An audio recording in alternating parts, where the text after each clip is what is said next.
గోవింద గోవింద అని ఎందుకంటారు మీకు తెలుసా? ఇప్పుడు తెలుసుకుందాం.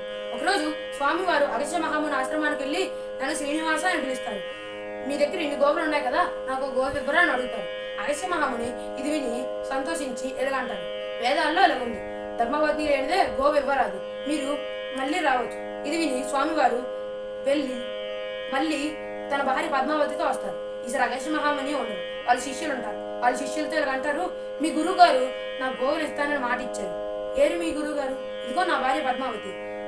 ఇది విని శిష్యులు, మా గురువు గారు లేనిదే గోవును ఇవ్వరాదు, మా గురువు గారు వచ్చాక మళ్ళీ రండి అంటారు.